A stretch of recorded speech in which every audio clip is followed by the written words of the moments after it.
Baiklah, bismillahirrahmanirrahim. Assalamualaikum warahmatullahi wabarakatuh. Nama saya Muhammad Luqman bin Sani Kafri bersama dengan ahli kumpulan saya iaitu Ahmad Husaini bin Muhammad Tajuddin dan Nurul Hidayah binti Razali dari kelas 8.3. Okey, kumpulan kami akan membentangkan tentang tajuk edah dan rujuk. Okey, tajuk yang pertama ialah edah. Kita akan membahas tentang edah dahulu, kemudian kita akan membahas tentang tajuk rujuk. Okey, baiklah, mari kita lihat apa maksud edah. Okey, menurut ulama, Wahbah Zuhaili menyatakan edah secara bahasa adalah menahan. Okey, manakala secara istilah pula daripada perkataan adat ataupun bilangan yang berhubung dengan beberapa kuruk dan beberapa bulan menurut kebiasaannya. Okey, menurut Abdul Rahman Al-Jaziri mendefinisikan edah sebagai nama waktu untuk menanti kesucian seseorang isteri yang ditinggal mati atau diceraikan oleh suaminya yang ketika tempoh tersebut tidak boleh berkahwin dengan lelaki lain. Okey, daripada Abdul Rahman Al-Jaziri ini kita dapat tengok bahawasanya sepanjang tempoh edah dalam waktu seseorang perempuan ini dalam tempoh edah, maka tidak dibenarkan untuk berkahwin dengan lelaki lain. Edah adalah apabila berlaku persetubuhan, ini dukhul di antara suami dan isteri, dan sekiranya tidak berlaku persetubuhan, maka tiada edah baginya. Okey, kecuali jika kematian suami. Bagi perempuan yang tidak melakukan persetubuhan bersama suami dan bercerai, terutamanya bercerai mati, maka ada edah. Tetapi bagi yang tidak melakukan persetubuhan tetapi bercerai hidup, maksudnya suami masih lagi hidup, maka tiada edah yang akan dikenakan. Okey, baiklah, yang seterusnya kita tengok kepada jenis edah. Okey, kat sini edah terbahagi kepada dua, iaitu edah raj'i dan edah ba'in. Okey, edah raj'i. Edah yang membolehkan bekas suami merujuk semula isterinya dan ia hanya untuk talak 1 dan talak 2 saja. Okey, jadi apabila yang dinamakan edah raj'i adalah edah yang boleh dirujuk semula. Sama ada sewaktu perceraian tu suami melafazkan bahawasanya dia akan melepaskan isterinya sama ada talak 1 ataupun talak 2 sahaja. Jadi dia boleh dirujuk semula. Okey, bagi edah ba'in adalah edah yang tidak membolehkan bekas suami merujuk semula isterinya melainkan dengan akad nikah yang baru. Okey, edah ba'in adalah edah yang dalam tempoh tersebut suami tidak boleh untuk merujuk si isterinya kembali. Itu ada bezalah di antara edah raj'i dengan edah ba'in. Kalau edah raj'i ni si suami boleh rujuk semula, tetapi kalau edah ba'in si suami tidak boleh merujuk semula. Okeylah, baiklah, yang seterusnya kita tengok kepada jenis dan tempoh edah. Okey, kalau tengok di sini yang kotak yang berwarna purple tu itu adalah jenis terdapat jenis keadaan lah. Yang maksudnya edah yang disebabkan oleh perceraian, maksudnya si suami tu masih lagi hidup, manakala yang sebelah kanannya adalah edah yang disebabkan kematian suami. Bercerai, suami dah mati. Okey, manakala dan kotak dia warna macam colour susu-susu sikit ni, dia adalah status isteri. Maksudnya keadaan si isteri tu sama ada hamil, tidak hamil, putus haid ataupun belum disetubuhi. Okey, kita tengok satu-satu. Yang pertama kita tengok tentang status isteri yang hamil. Okey, tempoh edah bagi isteri yang hamil sama ada disebabkan oleh perceraian hidup ataupun edah yang disebabkan oleh kematian suami. Tempoh edahnya adalah sehingga melahirkan anak. Jadi sepanjang waktu dia mengandung dan dia lahirkan anak, bila dah habis tu, habis dah tempoh edah dia. Okey, kalau tengok sebelah sini, ada dalil edah bagi wanita hamil yang diceraikan semasa suami hidup atau kematian suami. Okey, auzubillahiminasyaitonirrajim. Bismillahirrahmanirrahim. Wa ulatul ahmali ajaluhunna ayyad'na hamlahun. Yang bermaksud, dan perempuan-perempuan mengandung, tempoh eddahnya ialah sehingga mereka melahirkan anak yang dikandungnya. Surah At-Talaq ayat 4. Daripada ayat ini kita tahu yang bahawasanya adalah tempoh eddah bagi seseorang wanita yang hamil adalah sepanjang setelah melahirkan anak dia. Jadi kat sini sekiranya berlakunya perceraian, jadi untuk wanita-wanita yang hamil, setelah melahirkan anak, maka tempoh eddahnya telah pun habis. Okey, yang seterusnya kita tengok kepada tidak hamil. Okey, bagi perempuan ataupun isteri yang bercerai hidup, maka tempoh bagi eddah ialah 3 kali suci. 3 kali suci daripada darah haid lah. Maksudnya 3 kali, biasanya setiap bulan kan ada sekali tempoh untuk atau datang bulan ataupun period, maka 3 kali suci, 3 kali haid. Okey, manakala bagi eddah yang kematian suami adalah selama 4 bulan 10 hari. Okey, seterusnya bagi satu isteri yang telah pun putus haid, maka eddah yang waktu untuk perempuan yang bercerai hidup adalah selama 3 bulan. Manakala bagi yang kematian suami adalah 4 bulan 10 hari. Okey, manakala bagi yang belum disetubuhi, eddah bagi yang bercerai hidup, tempohnya adalah tiada. Sebab dia belum disetubuhi dan bercerai hidup, maka tiada eddah yang akan dikenakan. Manakala bagi eddah yang walaupun belum disetubuhi, tapi disebabkan oleh kematian suami, tempohnya adalah 4 bulan 10 hari. Okey, kalau kita nampak kat sini, perbezaan, kita nampak yang kalau disebabkan oleh perceraian hidup, hanya selama 3 bulan saja. Tapi kenapa apabila disebabkan oleh kematian suami, tempohnya dinaikkan menjadi 4 bulan 10 hari. Tempoh yang lebih tu, selama 1 bulan, berkurang dalam 1 bulan 10 hari itu adalah tempoh sebagai tanda penghormatan ataupun kesedihan lah di atas kematian suami. Jadi macam itulah, supaya sebab isteri bila kehilangan suami mesti ada masih teringat apa semua kan. Jadi tempoh itu diberikan supaya dia dapat pulih kembali, dapatkan balik dia punya kekuatan. Bismillahirrahmanirrahim. Baiklah, saya Husaini dan saya akan teruskan dengan sebab perbezaan tempoh iddah ini. Baiklah, sebab perbezaan tempoh iddah ini ada 3, terbahagi kepada 3. Yang pertama adalah iddah bagi perempuan yang telah bercerai hidup. Yang kedua, iddah bagi perempuan yang bercerai mati. Dan yang ketiga, iddah bagi perempuan yang belum disetubuhi. Baiklah, saya akan sentuh persatu secara detail berkaitan tajuk iddah bagi perempuan yang bercerai hidup. Baiklah, sebelum itu kita baca, Allah SWT telah berfirman dalam surah Al-Baqarah ayat 228. Cantik ayat ini. A'udzubillahi minasyaitonirrajim. Wal mutallaqatu yatarabbasna bi anfusihinna thalathata quru'. Maksudnya, wanita-wanita yang ditalak hendaklah menahan diri, yakni menunggu sehingga 3 kali suci. 3 kali suci ini adalah kenapa? Kenapa rakan-rakan? Kerana dapat membersihkan rahim perempuan daripada benih hasil hubungan dengan bekas suaminya. Jadi, bila 3 kali suci, maksudnya ianya dapat membersihkan rahim perempuan itu daripada benih-benih, daripada benih lelaki ataupun suaminya yang lepas. Jadi, bagi perempuan yang hamil, tempoh adalah sehingga melahirkan anak supaya cukup untuk menumpukan perhatian kepada penjagaan kesihatan dia dan juga kandungan dia.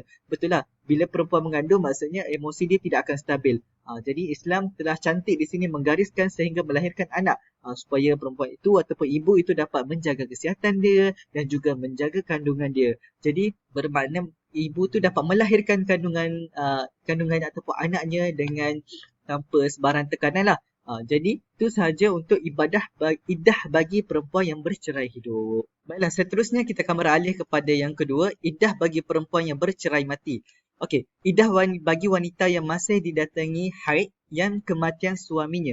Dalam surah Al-Baqarah Allah Subhanahu Wa Taala berfirman, ayat ini ayat 234, A'udzubillahi minasyaitonirrajim. والذين يتوفون منكم ويذرون أزواجا يتربصن بأنفسهن أربعة أشهر وأشرا.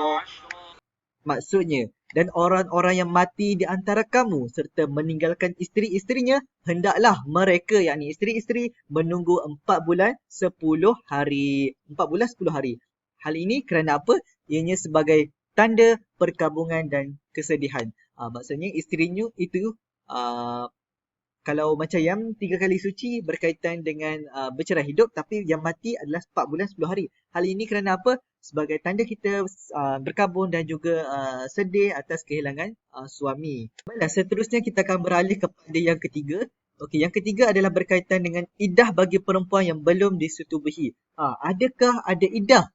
Jawapannya, tiada iddah. Kerana apa? Rahim bersih daripada benih suaminya. Maksudnya, ianya belum melakukan sebarang persetubuhan. Jadi, tiada dikenakan iddah kepada perempuan tersebut. Baiklah. Kita akan beralih kepada syarat-syarat hak dan status isteri semasa dan selepas iddah. Baiklah. Yang pertama adalah hak semasa iddah. Isteri yang diceraikan dengan talak 1 atau 2 masih di bawah tanggungan suami. Betul.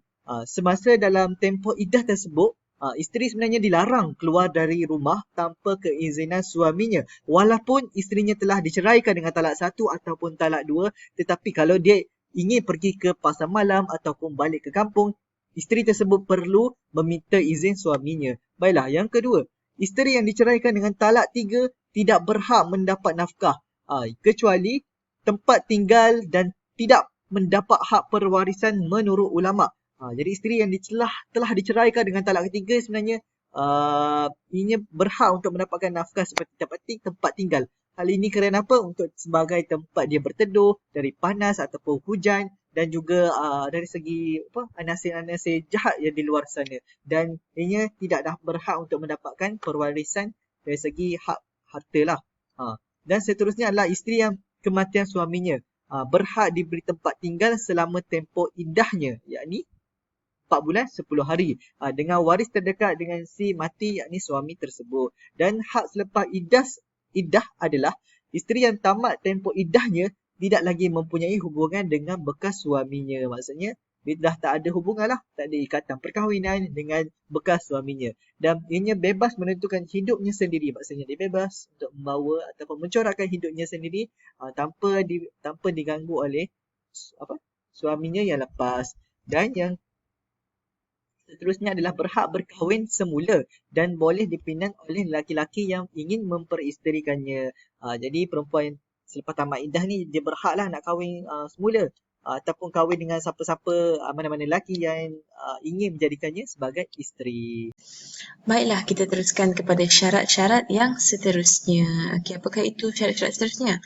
Okey, syarat-syaratnya ialah perkara yang dilarang semasa iddah. Okey, semasa iddah ni ada 4 perkara yang dilarang. Okey, yang pertama sekali, peminangan. Yang kedua, keluar dari rumah yang disediakan oleh suami. Yang ketiga, menghias diri. Dan yang keempat, perkahwinan. Okey, kita tengok kepada yang pertama iaitu peminangan. Okey, bagi wanita yang dalam tempoh iddah talak, diharamkan peminangan oleh lelaki lain secara terang dan sindiran. Maksudnya, seorang lelaki tu cakap, saya nak kahwin dengan awak lepas ni. Ataupun cakap, saya boleh jaga awak. Okey, diharamkan. Maksudnya, lelaki tak bolehlah buat macam tu kepada wanita yang dalam tempoh iddah talak. Okey, bagi wanita dalam tempoh iddah kematian suami pula, diharamkan peminangan oleh lelaki secara terang. Tetapi, diharuskan secara sindiran. Maksudnya kat sini, terang-terang cakap, saya suka awak, saya nak kahwin dengan awak, tak boleh. Tapi kalau dia cakap, nanti saya akan jaga awak, itu diharuskan lah. Okey, perkara yang dilarang semasa iddah yang kedua ialah keluar dari rumah yang disediakan oleh suami. Okey, wanita yang dalam tempoh iddah talak ni tidak boleh keluar dari rumah tanpa keizinan suami kecuali keperluan yang dibenarkan oleh syarak. Bagi wanita yang dalam tempoh iddah kematian suami pula, tidak boleh keluar dari rumah kecuali kerana keperluan yang dibenarkan oleh syarak. Maksudnya, kalau ada keperluan untuk makan ke dan sebagainya lah, yang keperluan asas, dibolehkan untuk keluar. Tapi kalau tak ada keperluan, contohnya nak jalan-jalan, bosan dekat rumah, tu tidak boleh. Perkara yang dilarang yang ketiga ialah menghias diri. Perempuan yang dalam tempoh iddah talak, kalau dia dalam tempoh iddah raj'i, diharuskan untuk berhias. Manakala dalam tempoh iddah ba'in, disunatkan untuk tidak berhias. Manakala bagi tempoh iddah kematian suami pula, wanita tersebut diharamkan untuk berhias. Tak bolehlah muka macam cantik-cantik, tak bolehlah. Kena pakaian pun macam pakaian yang tidak menonjol supaya kita nampak yang wanita tersebut sedih atas kematian suaminya. Perkara yang dilarang semasa iddah yang keempat ialah perkahwinan. Bagi wanita dalam tempoh iddah talak, diharamkan berkahwin dengan lelaki bukan suaminya. Maksudnya kat sini, selain daripada suami dia diharamkan untuk berkahwin. Melainkan lelaki itu suaminya, maka bolehlah rujuk kat situ. Bagi wanita yang dalam tempoh iddah kematian suami pula, memang haram untuk berkahwin dalam tempoh yang ditetapkan. Seterusnya ialah hikmah pensyariatan iddah. Apakah hikmah adanya iddah ni dalam agama Islam? Hikmah yang pertama sekali, untuk memastikan seorang perempuan itu bersih rahimnya sehingga tidak bercampur antara bekas suami dan juga suami kedua. Islam ni sangat mulia, jadi dia sangat menjagalah seorang wanita supaya bila adanya iddah ni, rahimnya memang akan dipastikan bersih lah. Sebab apa? Sebab kita ada tempoh yang tertentu. Hikmah yang kedua, dapat memberikan tempoh bertenang kepada para suami maupun isteri untuk menilai kesalahan masing-masing dan memperbetulkan keadaan untuk rujuk semula ketika dalam tempoh iddah isteri. Kat sini kita tahulah macam kalau tengah marah, jadi emosi kita tak stabil dan kita banyak melontarkan kesalahan masing-masing. Jadi bila ada tempoh bertenang ni, masing-masing dapat nilailah kesalahan dan membetulkan keadaan dan dapat berbincang baliklah sama ada untuk merujuk semula ataupun teruskan dengan perceraian. Hikmah yang ketiga, dapat memastikan isteri tidak hamil dengan bekas suami untuk mengelakkan dari berlakunya percampuran keturunan apabila isteri berkahwin dengan lelaki lain. Ini memang sangat penting lah. Sebab apa? Untuk memastikan adanya iddah ni untuk memastikan isteri tu tidak hamil anak kepada bekas suami. Sebab tu ada tempoh untuk memastikan bahawa rahim tu betul-betul bersih. Sebab apa? Nasab ni kalau nasab tak jelas, ada berlaku kecelaruan, ini akan menyebabkan anak tersebut kesianlah, banyak perkara yang perlu dicari jelaskan, banyak perkara lah yang nak kena tengok balik anak kepada siapa dan sebagainya. Yang keempat, memberikan penghormatan kepada suami yang telah meninggal dan menjaga perasaan keluarga terutamanya isteri. Dengan adanya iddah yang tempoh yang lama ni, kita dapat memberi penghormatan kepada suami yang meninggal tu. Sebab apa? Contohnya kalau bila suami meninggal, terus ada orang nak masuk line, cakap, saya nak kahwin dengan awak, saya nak jaga awak. Jadi, dengan adanya iddah ni, isteri dapat memberi penghormatan lah kepada suami yang meninggal tu. Hikmah yang kelima pula ialah menzahirkan kepentingan dan kesucian ikatan perkahwinan.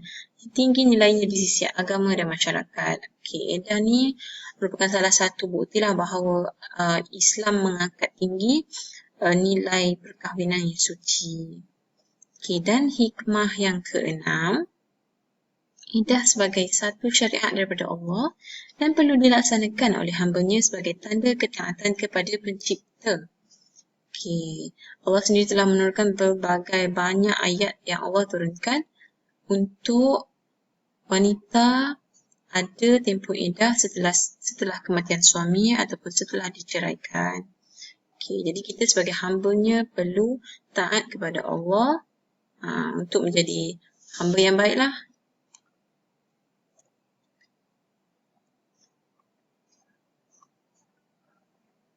Okey, seterusnya kita pergi kepada tajuk yang kedua iaitu rujuk. Okey, yang pertama sekali kita tengok apakah maksud rujuk. Dalam bahasa Arab, rujuk ataupun ar-rujuk atau disebut juga dengan kata raj'ah atau rij'ah memiliki erti kembali. Maksudnya kat sini rujuk, ar-raj'ah, rij'ah maksudnya kembali. Okay, dikatakan seseorang merujuk isterinya apabila dia mengembalikan isterinya kepada dirinya setelah dicerai ataupun ditalak. Maksudnya kembalikan isteri kepada dirinya. Kat situ point dia. Okay, seterusnya menurut istilah para ahli fiqh, kembalinya wanita yang telah ditalak dengan talak raj'i kepada keadaan semula tanpa melalui akad. Okay, sebab apa? Talak raj'i, sebab talak raj'i adalah talak yang pertama, talak 1, talak 2. Dengan talak 1, talak 2 bolehlah untuk rujuk. Tapi kalau talak 3, itu adalah talak bain dan kita tengok sebelah sini. Okay, baiklah, ini merupakan dalil yang diingatkan rujuk. A'udzubillahi minasyaitonirrajim. وَبُعُولَتُهُنَّ أَحَقُّ بِرَدِّهِنَّ فِي ذَلِكَ إِنْ أَرَادُوا إِصْلَاحًا. Dan suami-suaminya berhak merujukinya dalam masa menanti itu jika mereka iaitu para suami menghendaki islah. Surah Al-Baqarah ayat 228. Okey, daripada ayat ini kita dapat tengok bahawa rujuk tu menjadi wajib. Ini merupakan menurut mazhab Hanafi dan Maliki lah. Okay, kisahnya ketika seorang lelaki mentalak isterinya dengan talak 1 ataupun talak 2 dalam keadaan isteri yang haid, maka talak ini disebut sebagai talak bid'i dan harus diperbetulkan. Sedangkan pembetulan talak ini tak boleh dilakukan kecuali dengan rujuk. Okay, dalilnya adalah kisah Ibnu Umar yang telah talak isterinya yang sedang haid, lalu diperintahkan oleh Rasulullah SAW untuk merujukinya kembali. Okay, tetapi menurut mazhab Syafi'i dan Hanbali, hukum rujuk dalam keadaan tersebut adalah sunat. Sebab apa sunat?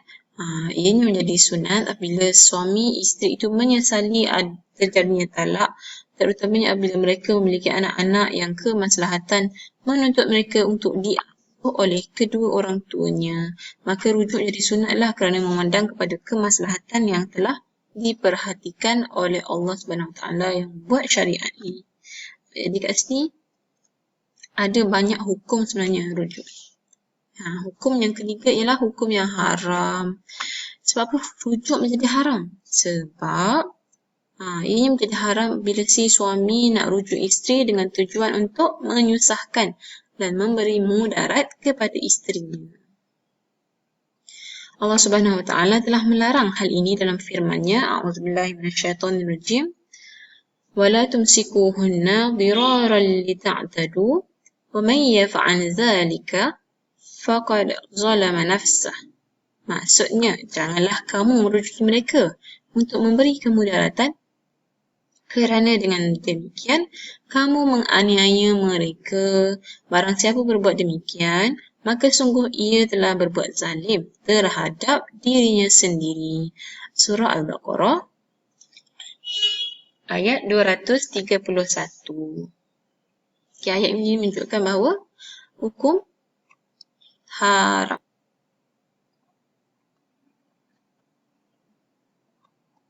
Okay, seterusnya rujuk juga boleh menjadi makruh. Makruh kenapa? Apabila suami memandang bahawa dia tidak akan mampu untuk menegakkan batasan-batasan Allah dalam rumah tangga apabila dia merujuk isterinya kembali. A'udzubillahi minasyaitonirrajim. Bismillahirrahmanirrahim. فإذا بلغنا أجلهن فأمسكوهن بمعروف أو فارقوهن بمعروف. Apabila mereka telah mendekati akhir iddahnya, maka rujukilah mereka dengan baik atau lepaskanlah mereka dengan baik. Surah At-Talaq ayat kedua. Okey, ayat ini menunjukkan bahawa rujuk menjadi makruh bila suami tersebut rasa dirinya was-was, tak mampu untuk menegakkan baliklah batasan-batasan Allah dalam rumah tangga dia apabila dia rujuk isterinya kembali. Okey, baiklah. Sekarang saya akan sambung tentang rukun dan syarat untuk rujuk. Kalau kita tengok di sini, ada beberapa rukun utama untuk rujuk. Yang pertama mesti adalah suami. Yang kedua mestilah ada isteri. Dan yang ketiga adalah lafaz dia lah. Okey, jadi kat sini kita tengok syarat untuk suami. Kalau yang mana kategori sah lah, untuk sah. Yang pertama adalah baligh. Yang kedua adalah berakal. Berakal kat sini maksudnya tak ada gangguan mental ataupun gila. Yang kedua adalah merujuk isteri dengan sukarela. Maksudnya tiada paksaan, tak ada orang pun yang paksa dia untuk merujuk kembali isteri dia. Tak kisahlah sama ada ahli keluarga ataupun kawan-kawan yang paksa si suami ni untuk merujuk balik isterinya, maka dia tidak sah lah. Okey, yang seterusnya adalah suami hendaklah kekal Islam dalam ketika nak rujuk. Okey, jadi kat sini suami tu tidak boleh murtad ataupun keluar daripada agama Islam. Sepanjang tempoh untuk dia rujuk tu mesti dia hendaklah kekal dalam agama Islam. Okey, tapi kalau untuk aspek yang tidak sah untuk suami adalah belum balik. Yang kedua adalah dalam keadaan gila. Orang gila. Bila orang gila ni, keputusan yang dia buat tu tak tahu sama ada itu betul ataupun dia hanya main-main ke apa. Jadi dia tidak sah. Okey, yang ketiga adalah suami dipaksa untuk merujuk. Macam kawan-kawan ke, ugut dia ke, ahli keluarga ugut bunuh. Kalau tak rujuk nanti kena bunuh, maka terpaksa. Jadi itu dikira sebagai tidak sah.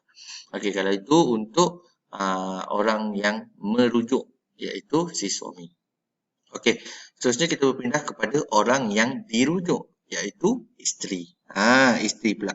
Kalau aspek yang sah, yang pertama adalah disetubuhi sebelum berlakunya perceraian. Sebab rujuk ini dilakukan dalam tempoh iddah. Jadi bagi perempuan yang disetubuhi sebelum perceraian berlaku, ada tempoh iddahnya. Tapi bagi perempuan yang tidak disetubuhi sebelum perceraian, tiada iddah dikenakan. Jadi dia tak dikira sebagai rujuk. Jadi rujuk ini berlaku dalam tempoh iddah. Okey, yang seterusnya adalah mesti ditentukan secara khusus, yakni jika ada lebih daripada seorang isteri. Kat sini contohnya lah kalau ada 4 orang isteri, kita ada 4 orang isteri yang telah pun diceraikan keempat-empat.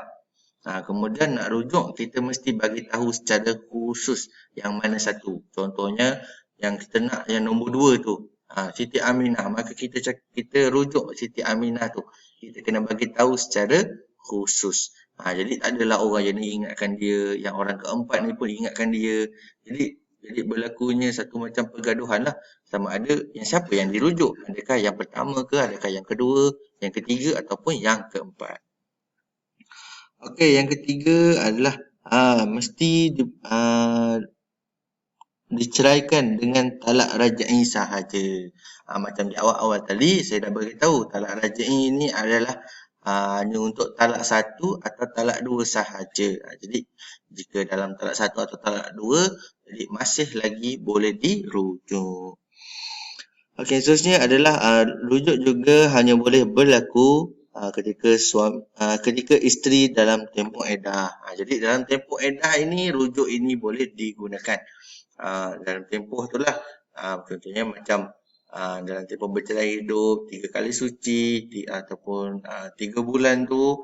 Jadi tempoh itu boleh digunakan untuk rujuk isteri kembali. Okey, itu untuk yang sah. Kalau untuk yang tidak sah adalah merujuk isteri yang diceraikan sebelum disetubuhi kerana isteri seperti itu tidak mempunyai iddah. Macam saya cakap tadi, isteri yang tidak disetubuhi sebelum perceraian tidak mempunyai tempoh iddah, maka rujuknya itu menjadi tidak sah. Okey, seterusnya, jika suami menceraikan beberapa orang isteri, kemudian ia rujuk salah seorang daripada mereka dengan tidak ditentukan siapa yang dirujuknya, maka rujuknya tidak sah. Macam saya cakap tadi, kalau nak rujuk kena bagi tahu secara khusus siapa namanya, siapa orangnya, yang mana satu. Bila tak bagi tahu secara khusus, hanya cakap saya nak rujuk awak, tapi awak yang mana satu, sedangkan isterinya dah ada banyak. Jadi kat situ rujuknya itu menjadi tidak sah. Okey, yang seterusnya adalah dirujuk sewaktu talak bain. Talak bain ini tidak boleh dirujuk semula. Yang memerlukan akad nikah yang baru. Okey, rujuk selepas terbukti tamat iddah isteri. Maksudnya telah pun habis tamat tempoh iddah, kemudian nak rujuk semula. Maka rujuknya tadi tu tidak sah sebab rujuk ini berlaku dalam tempoh iddah tersebut. Dan yang terakhir adalah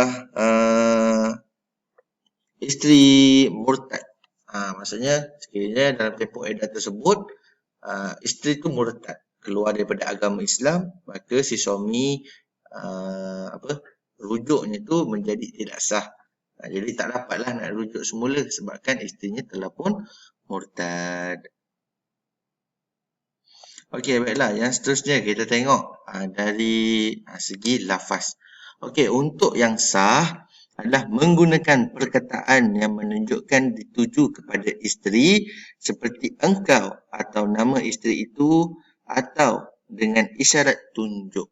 Maksudnya bila kita nak rujuk, bukannya kita rujuk tak berkomunikasi dengan si isteri tu. Maksudnya bila kita nak rujuk, kita perlu berhadapan ataupun mungkin secara orang kata empat mata lah mudahnya. Jadi nak bagi tahu tu, nak lafaz sebutan itu, kita perlu sebut dengan jelas. Maksudnya aku nak kau semula ke, ataupun nak kena bagi tahu si Polan bin si Polan, aku nak kau si Polan binti si Polan, aku nak kau semula menjadi isteri aku. Ataupun bagi tahu yang bahawasanya kita nakkan dia kembali. Maksudnya dia pun faham, kita pun rasa komunikasi kita tu berkesan lah. Maksudnya bila kita cuba sampaikan dan dia pun faham. Okey, tetapi rujuk ini dari segi lafaz lah menjadi tidak sah ataupun contohnya macam ni. Sirah pula tidak boleh digantung ataupun ditaklifkan dengan sesuatu. Contohnya suami berkata, abang rujuk awak jika awak suka atau abang kembali kepada awak jika awak datang. Masuk kat sini rujuk ini dia tak boleh kita buat ayat tu kita lafaz itu secara bersyarat. Maksudnya contohnya lah kan, saya akan rujuk awak semula sekiranya awak datang kembali ke rumah. Dia tak boleh ada syarat macam tu. Dia kalau boleh nak kena lafaz itu kena bagi tahu saya nak rujuk awak semula menjadi isteri saya. Nampak kat situ clear. Dia terus bagi tahu. Maksudnya kalau isteri tu terima, jadi barulah di situ rujuknya sah. Jadi kalau dia ada syarat macam ni, dia akan jadi tidak sah. Contohnya kalau kita nak buat contoh-contoh syarat yang lain lah kan. Contohnya saya akan rujuk awak semula sekiranya awak belikan saya air kopi. Itu nampak macam kalau difikirkan memang nampak macam nak rujuk, tapi disebabkan dia letakkan syarat. Syarat itu memanglah nampak mengarut. Jadi itu yang menjadikannya tidak sah. Bila diletakkan syarat itu. Tapi bila kita bagi tahu secara tak perlu panjang-panjang pun. Pendek, ringkas, padat supaya isteri si isteri tu tadi dia faham, supaya dia tahu bahawasanya yang kita ni nak rujuk dia kembali. Itu pun lafaz ni yang terakhir lah. Yang pertama tadi kita kena check semula lah apa tu syarat-syarat yang sah untuk orang yang merujuk, itu si suami tadilah. Yang kedua, kemudian kita perlu nilai pula isterinya tu. Apa syarat-syarat isteri tu supaya rujuk tadi tu yang yang dirujuk oleh suami tadi tu menjadi sah. Dan yang ketiga barulah lafaz. Tapi lafaz ni walaupun dia yang ketiga tapi tak boleh ambil enteng. Maksudnya bila kita selalunya sebagai manusia ni memang kita selalu bila kita bercakap ini kita kadang-kadang kita tak fikir tapi kita cakap secara spontan. Jadi untuk mengelakkan daripada perkara-perkara seperti ini menjadi tidak sah ataupun menjadikan hubungan kita tu adalah hubungan yang haram. Jadi kita perlu bagi tahu dengan jelas, dengan betul mengikut peraturan-peraturan. Jadi itu saja untuk rujuk dan untuk rukun dan syarat rujuk. Baiklah, kita akan teruskan dengan hikmah disyariatkan rujuk. Mengapa hikmah disyariatkan rujuk ini? Baiklah, kita akan tengok hikmah yang pertama, iaitu supaya pasangan tersebut dapat membina hidup baru. Maksudnya dia tutup buku lama, dia buka buku baru dengan azam baru dan niat yang baru. Okey, yang kedua, hikmah yang kedua adalah menyambung semula ikatan perkahwinan yang hampir putus tersebut. Maksudnya ikatan yang hampir putus itu, bila kita rujuk maksudnya ianya tidak akan putus lagi. Okey, yang ketiga, hikmah yang ketiga adalah memulih kembali ketenteraman jiwa. Ialah bila kita diceraikan dengan talak satu atau dua, maksudnya bila kita rujuk balik ini dapat memulihkan kembali ketenteraman jiwa kita. Maksudnya kita dah, suami itu akan jadi tenang, isteri pun akan jadi tenang dan dia punya keluarga pun akan hidup aman damai. Yang keempat, hikmah yang keempat, mengelakkan terjadi kesan terhadap anak-anak dengan penceraian ibu bapa. Betul, bila ibu bapa dan ibu bapa ni bercerai, maksudnya secara tidak langsung ianya akan memberi kesan yang mendalam kepada anak-anak yang mengalami peristiwa ini. Jadi individu yang ingin bercerai itu sebenarnya dia perlu berfikir 2-3 kali. Adakah baik untuk dia dan juga baik untuk anak-anaknya? Jawapannya tidak. Malah ia akan membawa keburukan kepada dua-dua belah pihak. Dan hikmah yang kelima adalah memberi kesempatan kepada pasangan untuk memperbaiki kelemahan diri sendiri. Maksudnya bila suami itu andai kata auzubillah dia punya kelemahan dia adalah cepat panas baran. Maksudnya bila dia dah sedar dia punya silap, maksudnya dia ada kesempatan lah untuk memperbaiki dia punya salah dia. Dan isteri pun mungkin kalau isteri tu banyak bebel, maksudnya dia memperbaiki supaya dia tidak banyak lagi berbebel. Dan dengan adanya memperbaiki kelemahan masing-masing, insya-Allah akan berjaya membina hidup baru bersama pada masa hadapan. Baiklah, hikmah seterusnya adalah sesuai dengan fitrah manusia. Baiklah, lelaki memerlukan perempuan, perempuan memerlukan lelaki. Cantik di sini. Jadi, ianya saling memerlukan antara satu sama lain sebab ianya saling melengkapi. Okey, yang seterusnya adalah memberi peluang untuk menyambung semula hubungan yang telah ataupun hampir putus tu. Jadi dengan ada rujuk ini, maka ianya memberilah peluang kedua kepada lelaki ataupun suami ataupun isteri untuk rujuk balik, untuk sambung balik hubungan yang hampir putus tersebut. Okey, yang seterusnya adalah dapat memperbaiki kesilapan sendiri-sendiri dan juga kelemahan diri sendiri. Maksudnya bila kita rujuk ni, ianya betul lah kita akui akan kita salah kita, kelemahan kita. Maksudnya kita turunkan kita punya ego untuk sama-sama menyatukan ataupun menyambung semula hubungan ikatan perkahwinan.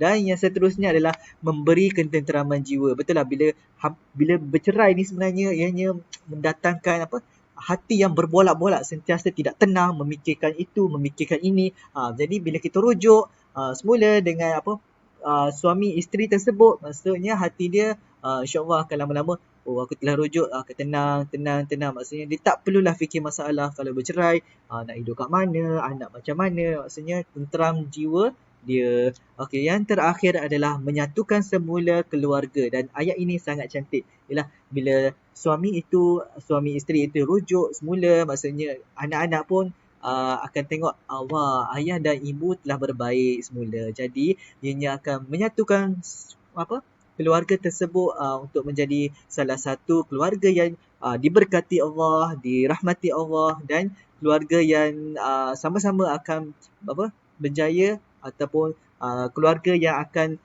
masuk ataupun menuju ke arah jalan yang benar, yakni matlamat kita syurga Firdausi. Baiklah, itu sahaja pembentangan kumpulan kami. Seandainya terdapat salah kata ataupun tersalah bicara, kami minta maaf untuk di sepanjang sepanjang pembentangan kami pada hari ini. Dan sekiranya terdapat kata-kata nasihat, boleh berikan kepada kami, dan insya-Allah kami tamatkan pembentangan kami dengan ucapan Assalamualaikum warahmatullahi taala wabarakatuh.